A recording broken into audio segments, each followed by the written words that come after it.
Hi everyone, I'm Bonnie from Make Time to Craft.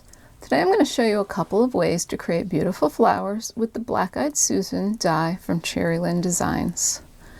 The color combinations on my samples today were inspired by the April and May 2016 Ribbon Club assortments from Really Reasonable Ribbon. When you enroll in Ribbon Club, you'll receive a fun new color or holiday themed assortment of ribbon each month. This is a great way to try new ribbon styles and build your stash. Both of these assortments will be available on the Really Reasonable Ribbon website through the end of May 2016. This flower die makes a big statement on your projects, and it's very easy to create. Today I'm going to show you how to make a traditional colored Black-Eyed Susan, but you can see from my samples that you can make beautiful flowers in any color combination. I'm going to set the samples aside. So the supplies you're going to need would be the die, the Black-Eyed Susan strip from Cheery Lynn Designs. You're going to need a paintbrush or a needle tool or something to use to shape the petals.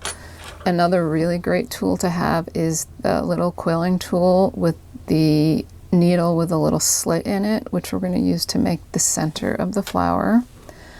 And I'm inking the edges today, so I have a walnut stain distress ink pad and a sponge dauber. You will also need some quick drying glue. This is Art Glitter Designer Dries Clear Glue.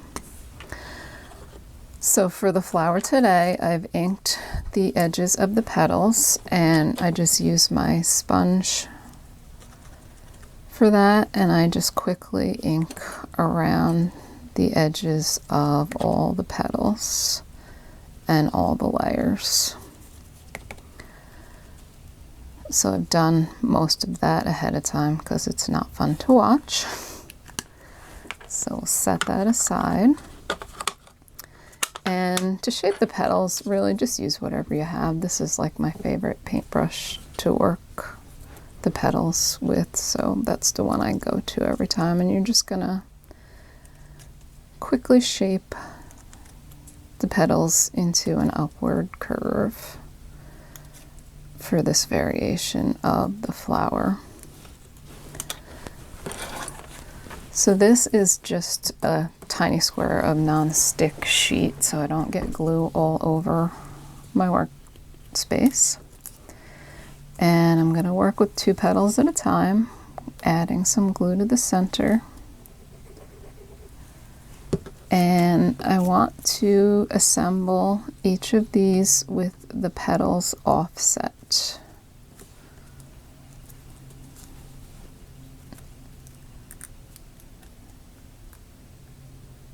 And, you know, as even as you can make it. It's a little awkward for me trying to keep my hands out of the way so you can see what I'm doing. So I'm probably making it look harder than it is. So once you have those set and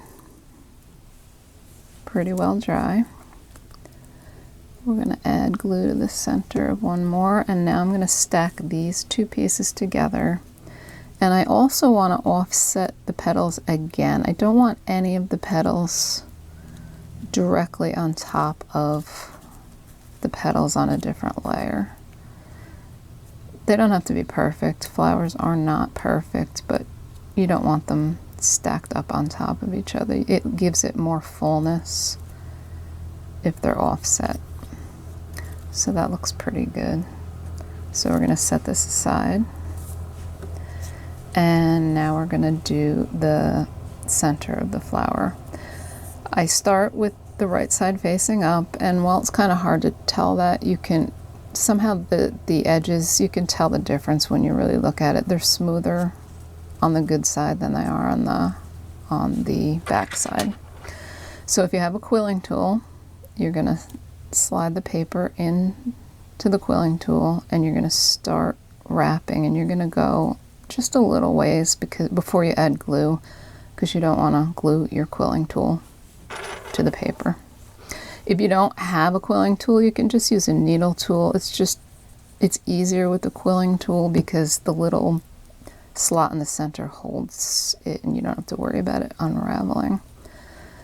And now all we're going to do is glue and roll until we get to the end. Oops. And again, I'm usually leaning over and doing this on the counter, but if I do that, you'll just see the back of my head. So it looks more awkward than it is.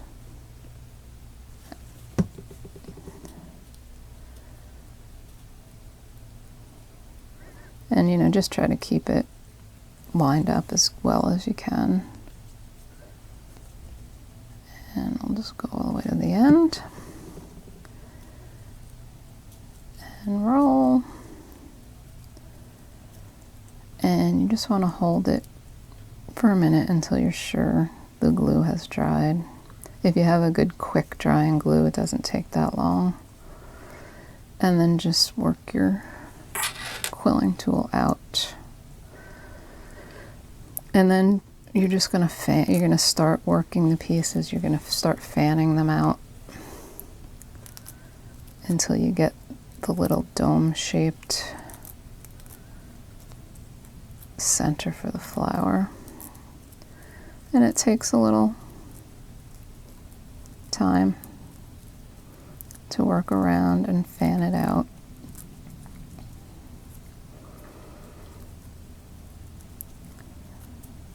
And when you get it pretty close to the way you want it, you can go ahead and add it to the center of your flower,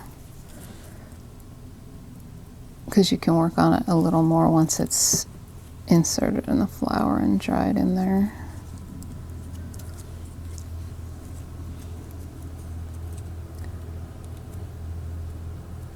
And that's it. So when I was working on samples to do this video, I was looking at the little center as I made it, and I was thinking that this looks like a flower all by itself. It looks to me a little bit like the clover that grows in fields in the summertime. So I got some purple out, and while this isn't the ideal setup, I just wanted to throw together a quick card so you could see what I mean. On this one, I inked the edges of the fringed piece before I rolled it to get a little bit different look, but isn't that pretty just by itself? So always think outside the box with your dies and you can get even more use out of them. I like to purchase dies that I can use many different ways, and this is one of those dies. And this is also a quick and easy flower to make. It looks really complex, but you saw how easy that was to make.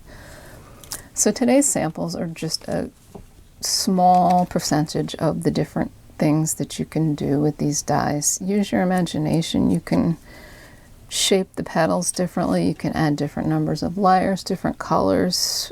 The sky's the limit.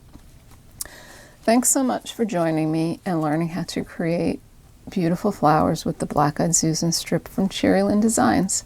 If you like this video, don't forget to give me a thumbs up below and subscribe to my YouTube channel so you'll be notified when I add new videos. Thanks for stopping by and happy crafting!